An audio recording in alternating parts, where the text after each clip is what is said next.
Hey folks, welcome back to the Husker Big Red YouTube channel. I'm Chris Peterson of HuskerBigRed.com, and joining me as my co-host, as always, is Danny Gillette of thegreatcornholio.org. We're back here on this Monday to discuss the Wisconsin game, the head coaching rumors, and we'll also touch on a little bit of basketball. But Danny, I'll throw it to you first. It was another tough Saturday, 14-3 lead, and can't get the job done on Senior Day. And you know what? The game didn't go according to plan, but it went according to script. We've seen way too many of these last second, last minute, one score losses that I was honestly not even surprised when it happened. As soon as, I believe Wisconsin, they threw a deep pass, made a catch. I'm like, oh, here we go again. And then, I was not surprised. It was very evident early on that Casey was trying to do all he could. The line just couldn't give him time. And then, um, as the wind played a factor in this game, that kind of limited the playbook a little bit in terms of taking deep shots, which I kind of want to get to, but I'll let you talk first before I go on my rant. And then, I was not surprised at all that this happened. Wisconsin did what they needed to do, and I'll throw it over to you before I go on my spiel here because it might be a while. Yeah, it was another classic Nebraska, a huge disappointment, couldn't seal the deal and just they played not to lose. I mean, Oliver Martin, could have returned that last punt, but they told him not to return it. I mean, I Why do just we don't ever not return punts at all? I don't know because they play not to lose. I mean, say what you will about Mickey Joseph, but when he gets the lead, he gets super conservative and they play not to lose. And he sat there and told Oliver Martin not to return the punt. It's like, dude, he could have at least got another 10 or 20 yards of field position, which would have been huge at that point.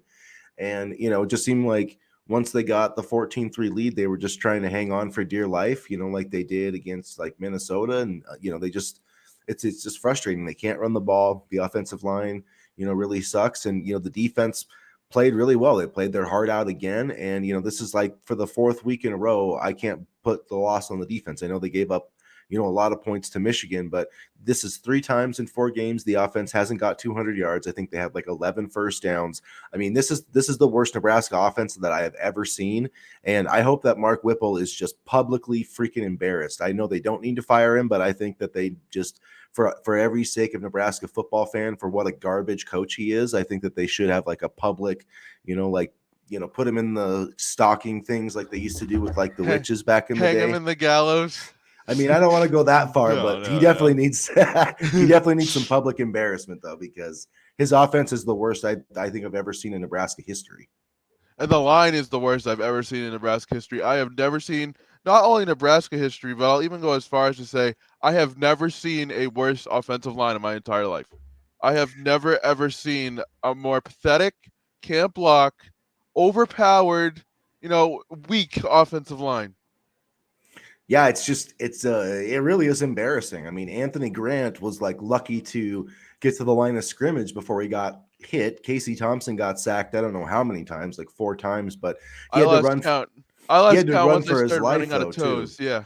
I Yeah, I lost count. mean, because he ended up running like 12 times. I mean, he ran a lot of times, and it was because the pressure just was collapsing the offensive line in no time. It just was. They're lucky they got 14 points. I mean, Trey Palmer stepped up and Casey made some plays, and they got the defense got the Hartzog interception and stuff, which all helped. But man, it was really ugly. But when Trey Palmer scored that second touchdown, I really thought Nebraska was going to win. I mean, I know with all the history, I should have never thought that, but it just seemed like for once it was going to be their day. And just this Wisconsin team, I mean, honestly, it's not a good team. And for Nebraska to just have this losing streak continue, it's just I don't even know what to say about it anymore.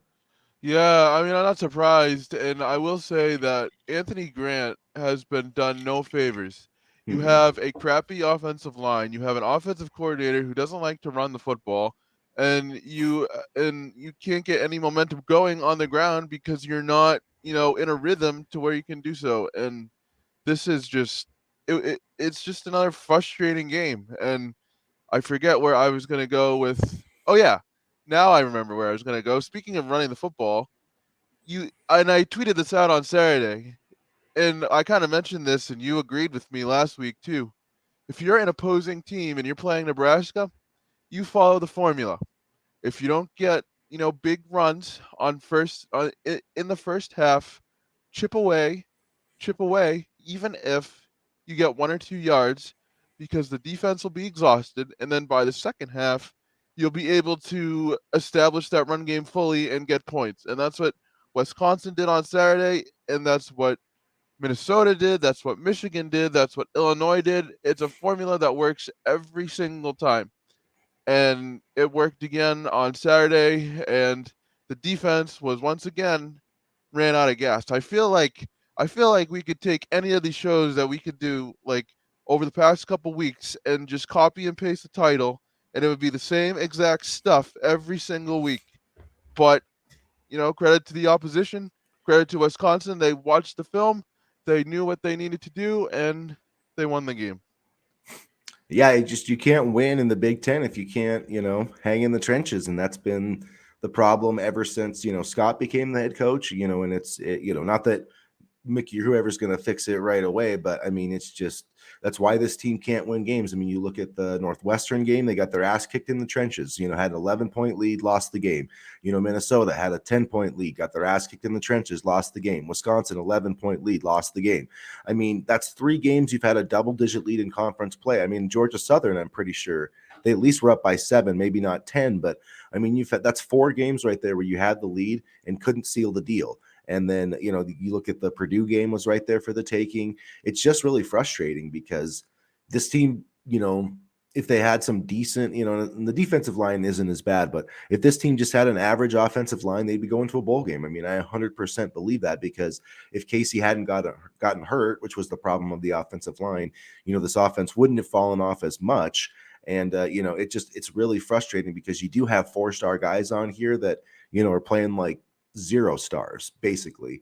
And so I don't know, Nebraska needs like 10 offensive linemen in the transfer portal, like seriously. I mean, it's just atrocious. It's absolutely atrocious. It's an embarrassment to Nebraska football, and it's just gut-wrenching. It's gut-wrenching, it's brutal, whatever adjective you want to use. But I've seen more over the last few days of people being like, I'm done with this program. I'm not spending another dollar to go to these. I mean, you saw the stadium on Saturday. Nobody was there. It's It just, was so funny. They said they had yeah. the 388 consecutive sellout streak banner that they have in the stadium, rows and rows of empty seats below it. And I'm so happy that fans are catching on to this bullshit streak, because I don't care. It's bullshit. I get it's a Nebraska traditional thing, but I mean, I don't know. It's just so aggravating. I'm just so aggravated because, you know,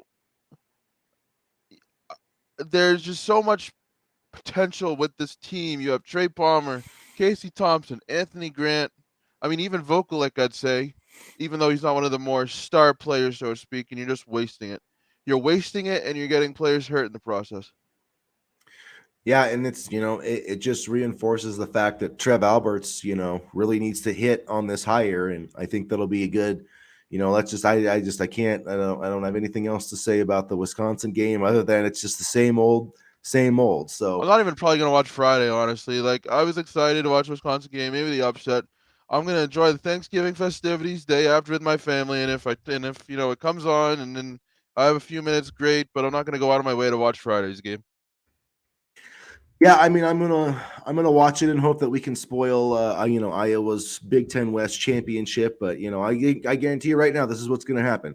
Nebraska's gonna come out and they're gonna fight. I mean, I'll tell this team, as much as they struggle, they fight, they battle. Even this crappy offensive line, they just aren't very good. But they're gonna come out and they're gonna score like 10 points, and they're gonna have the lead at some point, and Iowa's gonna come back and they're going to beat us like 16-13 on the last second goddamn field goal. And Nebraska's going to give us hope for like 59 minutes and 15 seconds. And then at the last, I mean, they literally did not trail in that game on Saturday Yep. until there was 30 seconds left. And I know it's going to be the same thing because Iowa's not a great team, like not at all. They have a really good defense, and we're not going to get 200 yards. But I guarantee you, Nebraska's going to come out with a fire in this game, and they're going to get the lead. They're going to maybe even have the lead going into the fourth quarter, and then they're just going to totally it's The going to be the defense will same be thing. exhausted and blah blah blah. Or Iowa Quick will get like a big kick return, or you know what I mean? Like, 72 3 and outs that take 15 seconds off the clock. Yeah, it's just. I mean, you can see the script playing it. It's Yeah, like you can see it, and yeah. so I mean, hopefully, I hope I would love to see Mickey get this last win, or some of these guys beat Iowa finally. Like God, I hate these. I hate Iowa, but I hate Wisconsin too, and so I'm just really disappointed we couldn't couldn't send them to 5-6. But I'm at just any so rate, done. I'm just so done with this season. Pack it yeah, in, play Iowa. Let's get the show on the road. I like. I have a feeling that this offseason is going to be more exciting than the regular season, and it's going to be that way for the second year in a row. yeah, Truthfully, it's going to be a wild offseason, and look, we were wondering if it was going to start this week, and I don't know, man. I'm feeling worried about this we're head cutting it coaching close. search because so the Matt Rule rumors started up, and then Sipple kind of put a squash on that on Saturday, and it doesn't sound like Sean Callahan and his Monday update, basically nothing, no update on the head coaching search except that he doesn't expect anything to happen this week. He said Sunday or Saturday through Monday timeline, which that obviously says that it's not going to be Matt Rule, because if it was going to be Matt Rule, I think he would have been announced this week. Yeah. I just don't see why he would wait on him anymore, because I mean this program needs some positive momentum. And I just don't think it would be that big of a distraction. I think I think it would help some of these players to at least know, and then they can start to, think Make their about what decision. their future. Yeah. Because, it's like imagine you're sitting at a job, and they're like, well, we'll tell you who the boss is going to be in a few weeks. Like, you don't know if you're going to stick around at that job, and that's just a basic human, if you hate this head coach, or if the coach doesn't like you or respect your talent, I mean, there's lots of different reasons guys transfer. So I think it would help bring that stability. But it looks like I've always kind of thought that Rule wanted to hang out for that Texas A&M job, because that is a big time job. And Jimbo Fisher does not. I don't know if he's going to get. He's like Scott Frost times like 50, because his buyout is just like insane. But What a disappointment in College Station, isn't it? Damn. but I just keep thinking there's got to be enough oil money to get that money out of there. Yeah. So, and Matt Rule, with all of his Texas ties and everything, I think would be a great addition to Texas A&M. So I don't know. I mean, if I was him, I would take that job over Nebraska any day of the week, because Yeah, I would too. he's never. I mean, think about it, man. Like, he could never leave the state of Texas for recruiting and be just fine. He would probably never. You know what I mean? So at any rate. So now we're kind of sitting. Then Mark Stoops signs his contract extension on Sunday with Can I just say Kentucky. something else, actually, really quickly? Yeah. Sorry to interrupt. No, you're Can good. we stop with the emphasis, if you're not a Malachi Coleman or a David Hall, on in-state kids?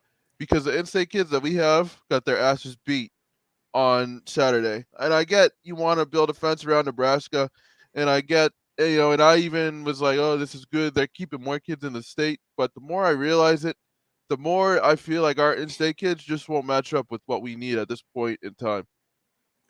Yeah, I mean, you definitely can't. I mean, I don't think you can build a team around. Yeah. You got to get the best players from Nebraska. And there is getting more talent, I think. But yeah, most of you have to find outside pipelines to recruit for sure. Nebraska Like has to David recruit. Hall, Malachi Coleman, absolutely. Give me those guys. Give me those two guys right now. But I don't know.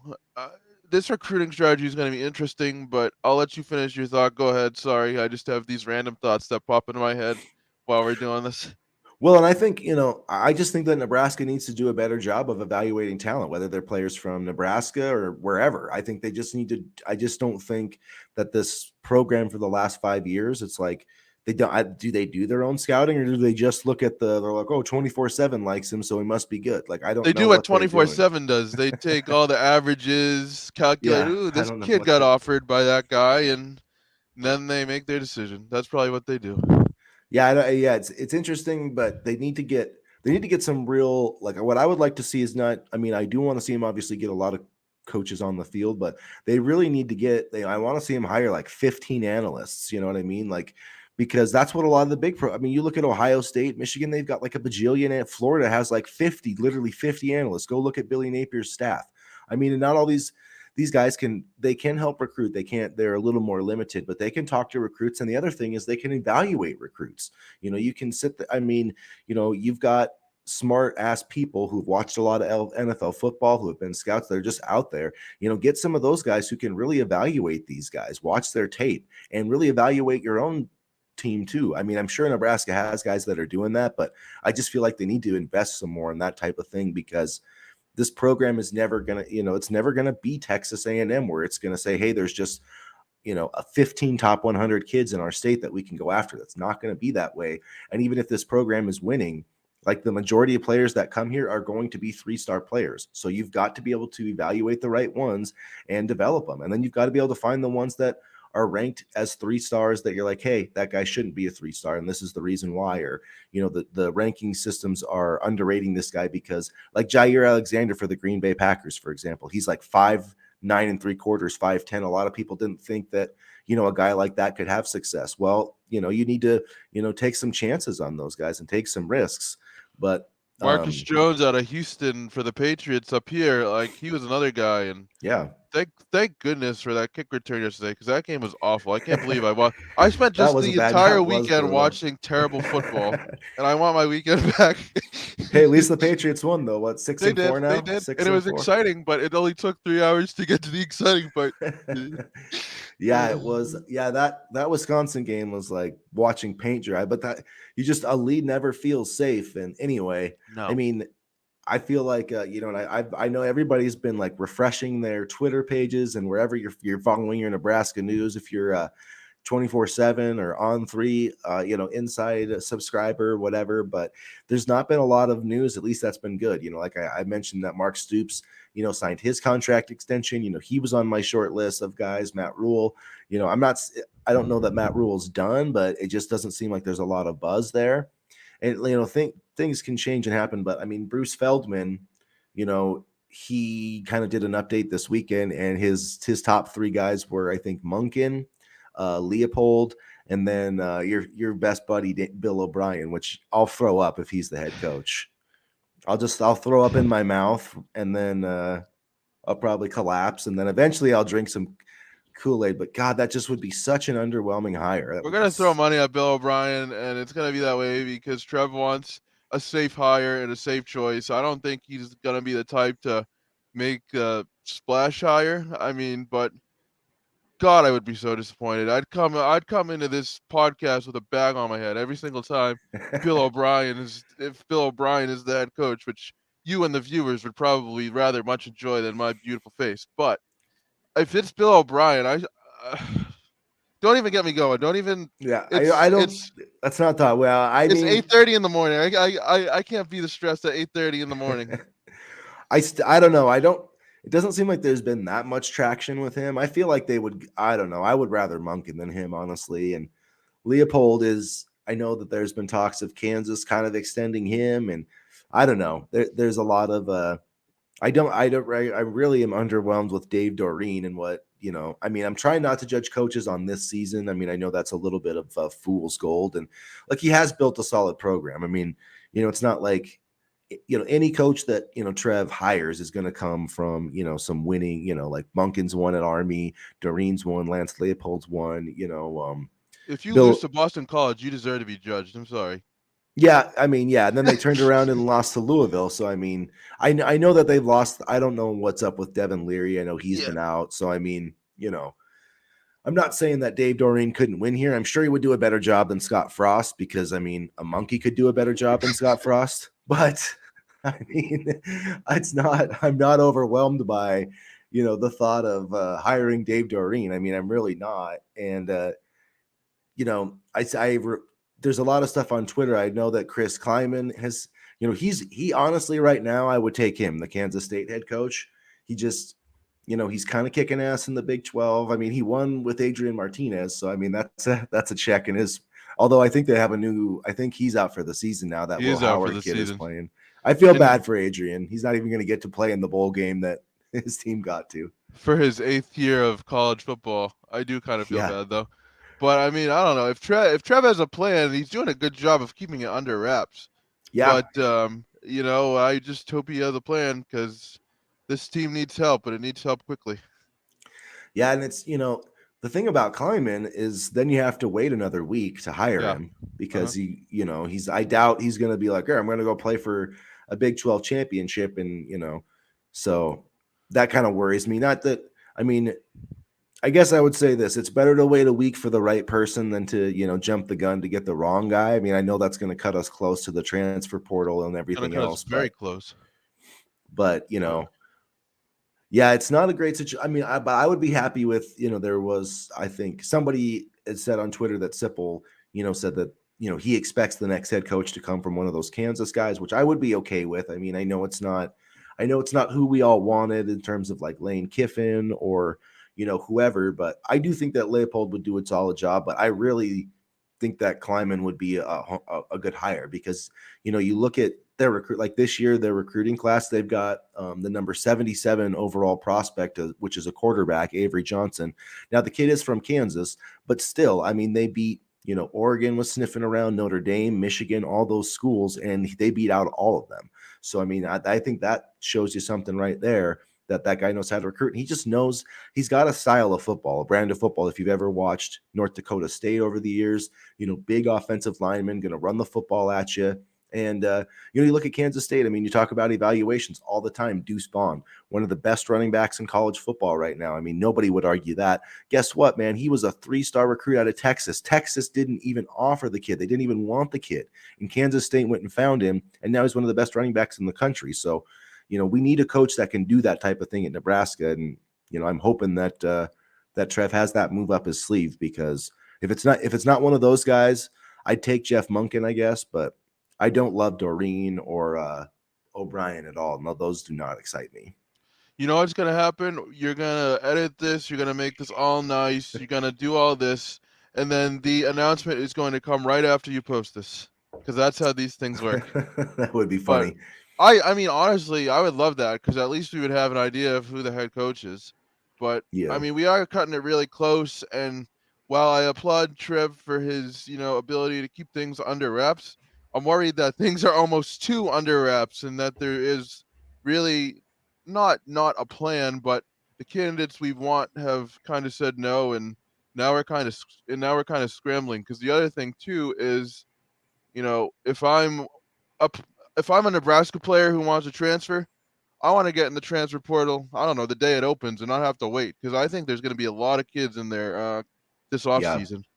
There definitely are. I mean, they saw, the thing people have to remember is, these kids saw all these freshmen getting NIL deals last year, signing in the 2022 class, and they're like, what the hell, man? I'm better than that guy right now. Why am I not? And they saw like what Jordan Addison did.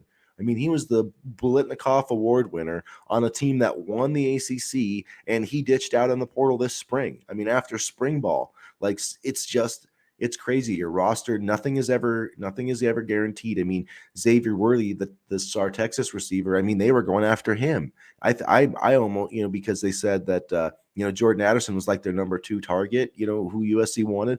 They were going after Xavier Worthy, who just completed his freshman year at Texas, and because he's from, I believe he's from California actually, and look, he would have been a dynamic player, and it's the same thing. So guys are like, even if they're sitting there on your roster, like they're getting recruited right now. Like it would not surprise me in the slightest if AJ Allen, if somebody from like TCU or Texas or someone, you know what I mean? Like if somebody at the University of Texas is like, hey, Bijan Robinson's heading out, like you want to come.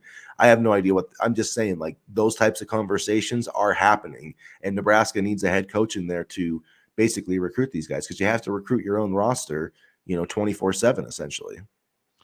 Yeah, 100%. And I'm just kind of wondering, we still haven't seen a lot of turnover from the 2023 class. The class remains intact pretty much. So Mm-hmm. that to me means that this class is all in. We'll see once it gets to signing day and things like that. But in that respect, that part's encouraging in my opinion, because there are some really good guys in there, I think. Yeah, and I think I do give, Mickey Joseph a lot of credit for that. He said he was going to recruit, as if he was going to stay here. And I really, really, really hope that he is back on staff as associate head coach, because I do think he's a spectacular recruiter, excuse me. And, I do think that he can be a good head coach someday. I still think he has some things to learn. I think he's going to learn a lot from this process. And, look, it wasn't an ideal situation, in any way, shape, or form, but I thought he acquitted himself well. I mean, there's one thing you can say about the Nebraska Cornhuskers under Mickey Joseph is they don't quit. They have not quit. They've been in every single game. I mean, the Illinois game was like, they lost 20. I mean, outside of the Oklahoma game, I mean, okay, they got their ass kicked that day. But they had a chance to beat every other team. If Casey Thompson doesn't get hurt in that Illinois game, like they probably lose it in the end because that's Nebraska, but it's probably like 26-23 or something, So like, I feel like Mickey's done a lot of good things. And, Bill Bush has done a phenomenal job Yeah, with this fantastic. defense. I mean, just incredible what he's done. And so I hope that he's back on staff. I hope, Bush and Mickey are on staff. And, I think there's some other guys too, but they need to get this hire right. And, I do think that that's probably more important than this 2023 class. But like I said before, I think the incoming head coach would have to be an idiot to not keep Mickey Joseph on this staff. I think he'd just have to be a total idiot because, for one thing, I mean, just on his outside of his connections alone, I mean, he's a damn good wide receivers coach. I mean, look what he's done at LSU. He's a damn good recruiter. So, I mean, to me, it would make 100% sense to keep him. And hopefully that happens, because if it does, then I think that we're going to, get most of these guys signed in 2023. And I just hope that we get a head coach soon. I just hope we figure that out. I mean, hopefully. I mean, It's I know got to be within this week. It's got to be within a week. Yeah, no, I know we said last week we hope we hoped it was within last week, but now we're kind of hitting crunch time here, so I hope it's within this week. I It just want seems like it's going to come after. I think it's going to be Monday. I think we're gonna like start hearing the rumblings on Sunday, and then I think Monday, is when we're finally going to get like the announcement from Trev Alberts or whoever, because. And who knows if it goes? All I'll say is if it goes past next Monday, then I think it's going to be Chris Kleiman, because that's the only reason I could see letting this go past next Monday or Tuesday or whatever is the guy's still coaching. So I guess we could take that as a good sign, maybe, if it doesn't go next week. But I think we're going to see it in the next. I really believe that by next Monday or Tuesday, we're at least going to have a pretty strong rumor, if not an official announcement from Trev and the Huskers on who's going to be the head coach. Yeah, I mean they need to do it soon, or else we might be in trouble. But I'm sure they have a plan, and like I said before, kudos to them for kind of keeping it under wraps. But I'm just excited to see who the new head coach is going to be. There has been, I know, some, people are kind of drumming up the Luke Fickell thing again at the end. And I know there was talk of the flight trackers to Ohio or whatever. Like I said the other day, I don't know what any of that necessarily means. Some people are still hoping that the Urban Meyer thing happens. I mean, look, if they hired Luke Fickell or Urban Meyer, I would be over the moon. I would just be so happy, because I know that this program would get fixed and turned around, but I don't expect that to happen. I mean, Luke Fickell maybe is, because Michigan State came after him. I just feel like he wants the Ohio State job, but maybe he'll change. Maybe enough money would make him change his mind. And I don't know if Ryan Day is letting go of that job anytime soon. well, that's the thing is, people have kind of talked about him eventually going to the NFL. Well, maybe he's not going to. So, or maybe he's not going to do that, at least for a few years. And I'm sure, like, if Fickell came to Nebraska, he'd be like, I'm here, but if Ohio State comes calling, I'm leaving, but Yeah.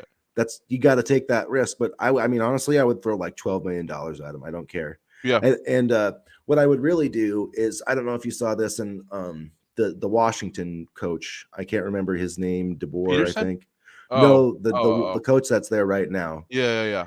And apparently he really likes the Nebraska, like the Nebraska job would be like a destination for him. He said it's the one job. This is reporting from either Sipple or Callahan, from Husker Online, but that from sources say that the Nebraska job is one job he would leave the Washington job for. He views it as a destination job, and the Huskies are 9-2.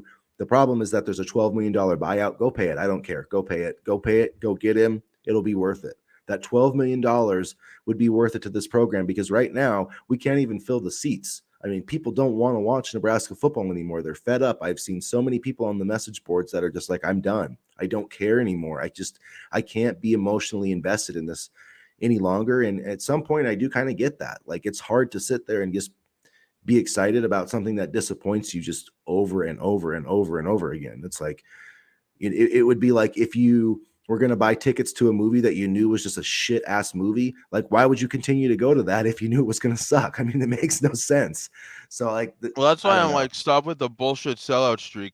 Nobody Yeah, like exactly. it's very clear when you show a sellout streak graphic and there are empty seats, that it's not a freaking sellout. So stop trying to drum it up.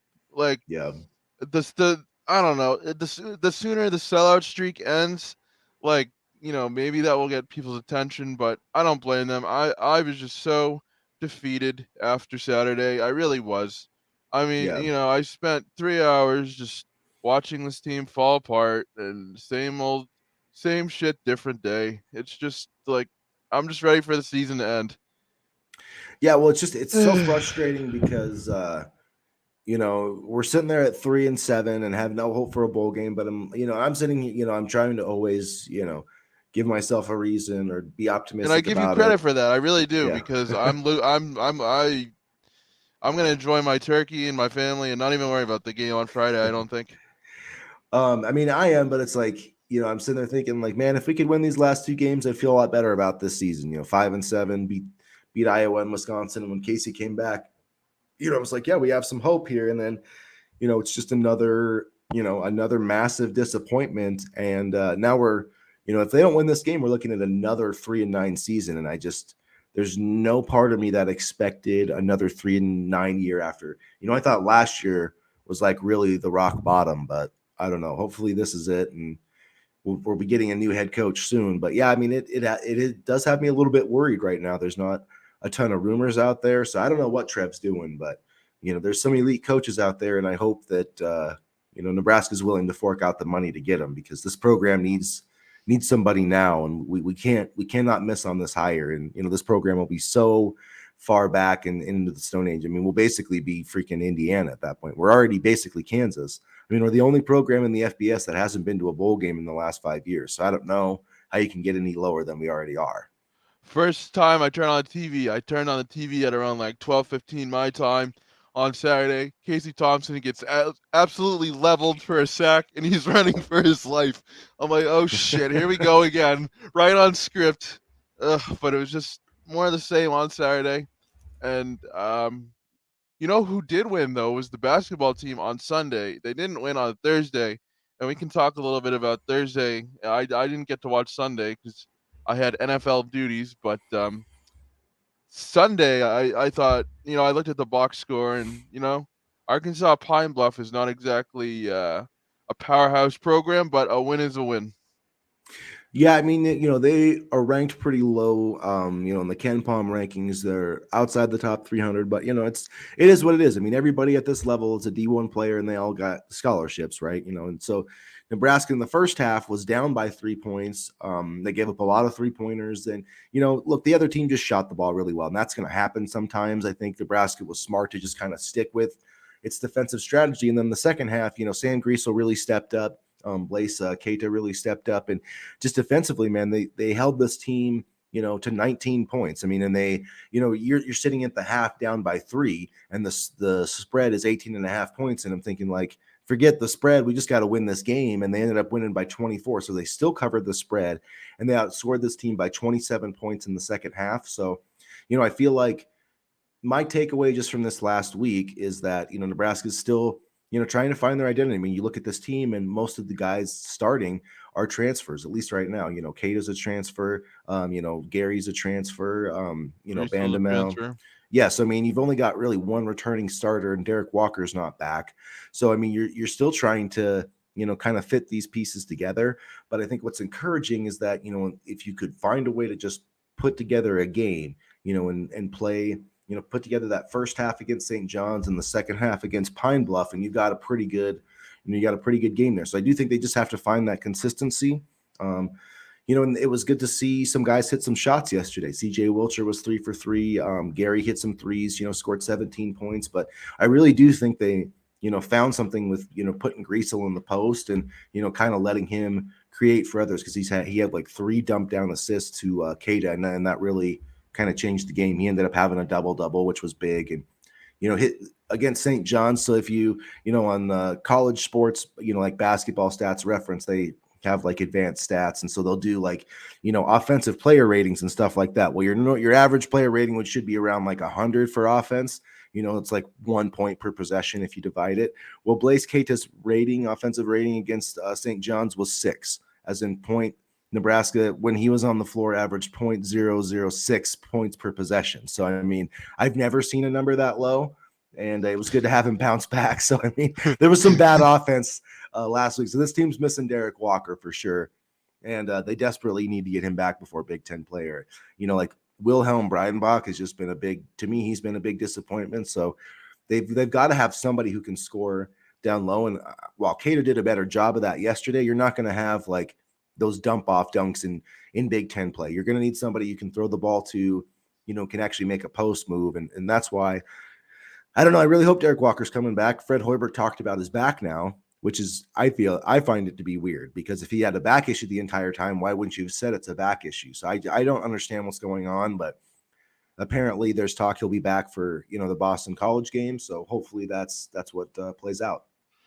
He has to get ready for the basketball powerhouse that is Boston The College, BC. no, yeah, Thursday was a little frustrating because they led 27-20 after a half, and then St. John's literally just exploded. Like I think Nebraska only scored what was the final score? I'm looking it up real quick. 70-50. So they scored Yeah, 23. I mean, to go 2 halves without scoring 30 isn't good. And but that's the thing is, even, I mean, St. John's didn't shoot the ball well. Nebraska had a ton of turnovers. And yeah. then the other thing that really killed them was the offense. They couldn't get a freaking rebound.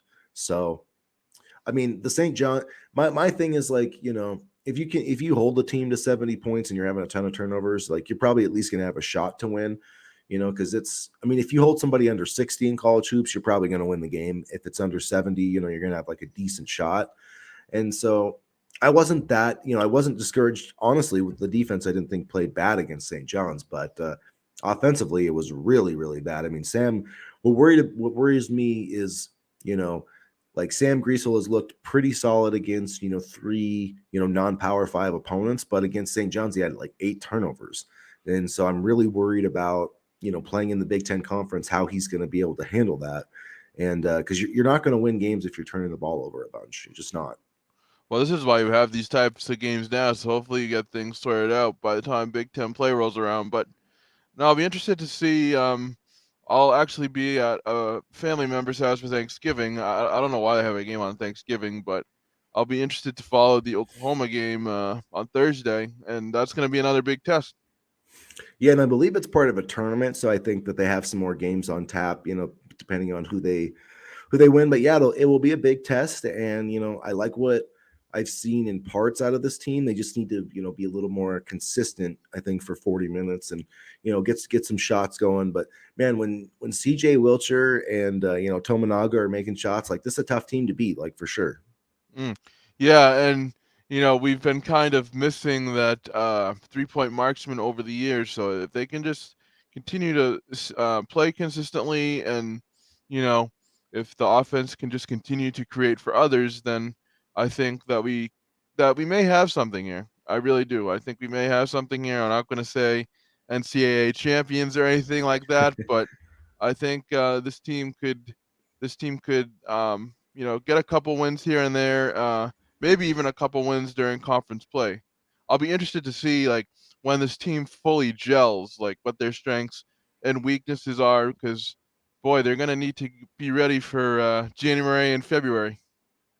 Yeah, I mean, Fred keeps talking about how this team is going to be able to grind it out more. And I do think, Jawan Gary is a good piece for that. And, Derek Walker is going to be, a big addition for that as well. And, I do think that, they've got a chance to contend for like an NIT or CBI berth, but you got to get to 500. You have to be a 500 team. And I think that's the goal. They need to have a winning season. And, if they do that, Fred Hoiberg is definitely coming back next year.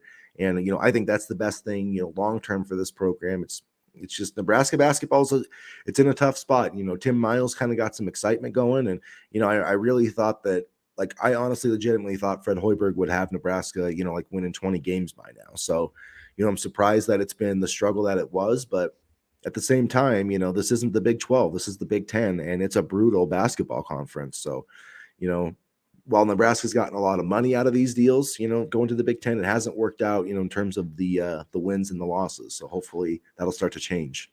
Yeah, hopefully we don't have to do a head coaching search candidate video for basketball. Yeah.